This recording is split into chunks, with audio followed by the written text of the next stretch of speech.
Indore crime branch द्वारा कार्रवाई करते हुए प्रतिबंधित ई सिगरेट बेचने वाला एक आरोपी को 10 लाख रुपए की सिगरेट के साथ गिरफ्तार करने में सफलता हासिल की है।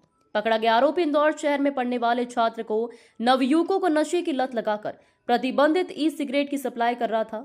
दरअसल इंदौर क्राइम ब्रांच को मुखबिर से सूचना मिली थी कि इंदौर के महारानी रोड पर कॉस्मेटिक मार्केट में एक व्यक्ति जो अपने गोडाउन से प्रतिबंधित ई सिगरेट खरीदने बेचने का व्यापार कर रहा है।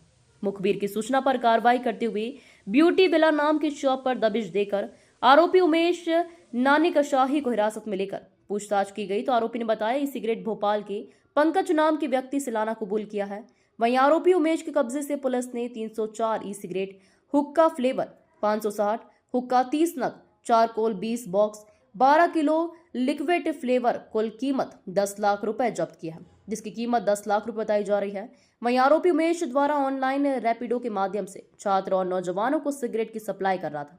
बहरहाल पुलिस ने prohibition of e cigarette act 2019 के तहत मामला दर्ज कर आरोपी से पूछताछ शुरू कर दूसरे आरोपी पंकज की तलाश शुरू कर दी है।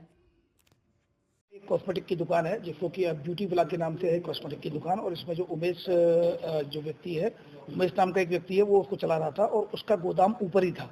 उसमें कुछ कॉस्मेटिक्स रखी हुई थी। सूचना मिली थी क्राइम ब्रांच को मुखबिर के द्वारा कि उसमें कहीं ना कहीं ई सिगरेट है, तो उसमें तत्काल क्राइम ब्रांच के द्वारा इसको वेरीफाइड कराया गया और वेरीफाइड कराने के बाद वहाँ पर जब दबिश दी गई तो वहाँ पर पूरा जखीरा मिल गया है, जिसमें कि 304 ई सिगरेट मिली है और इसके अलावा 560 उसके फ्लेवर्स मिले हैं।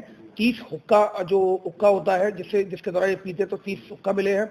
इसके अलावा लगभग 12 किलो के करीब जो लिक्विड में जो फ्लेवर्स मिले हैं, और इसके अलावा 30 पैकेट बॉक्स जिसमें 1 से 1.5 किलो के करीब चारकोल होता है, तो वो चारकोल के वो पैकेट मिले हैं। कुल मिलाकर 10 लाख से ऊपर का माल बरामद हुआ है। ये बेसिकली जो prevention of e cigarette act 2019 के तहत तो इसमें एफआईआर की जाकर आरोपी को हिरासत में लिया जाकर पूछताछ की गई थी। इसके द्वारा ये बताया गया था कि भोपाल से लेकर आता है, भोपाल में जिस व्यक्ति से लेकर आता है उसको भी आरोपी बनाया गया है इसमें। और इसमें जो सबसे जो इम्पोर्टेंट है, जो ये इससे पूछताछ की गई तो इसके द्वारा बताया गया व्हाट्सएप के द्वारा या ऑनलाइन के द्वारा उसको मैसेज आते हैं, उसके बाद वो रैपिडो से बुक करा के इसकी सप्लाई करता है।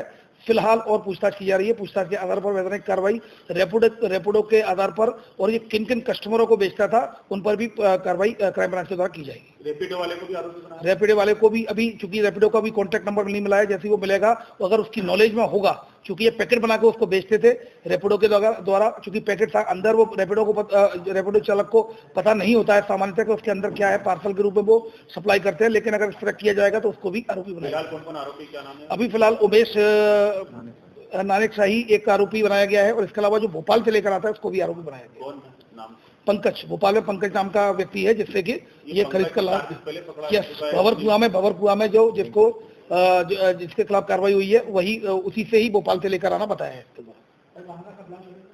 ये पूरी उनकी सूची बना ली गई है, उन लोगों के खिलाफ भी वैधानिक कार्रवाई की जा रही है। ये पंकज सर 4 दिन पहले पकड़ा जा चुका, तो इससे बरामद कैसे हुई? क्योंकि फिर इन्होंने फिर क्यों बरामद नहीं किया, सिर्फ केवल 36 से बरामद कर पाए उससे? अब एक्चुअली में उनके द्वारा पूछताछ जो भी की गई हो, उन्होंने बताया होगा, तो पंकज ने कबूल किया होगा, लेकिन पंकज और कहाँ सप्लाई करता है, तो ये अब उसमें हम पंकज से पूछताछ करके और भी अन्य स्रोतों के बारे में जानकारी निकालेंगे। कितनी बरामद हुई? अभी पंकज हमें मिला नहीं है, क्योंकि अभी एक उमेश ही आरोपी अभी फिलहाल आरोपी के साथ, हाँ, आरोपी बनाया उसको।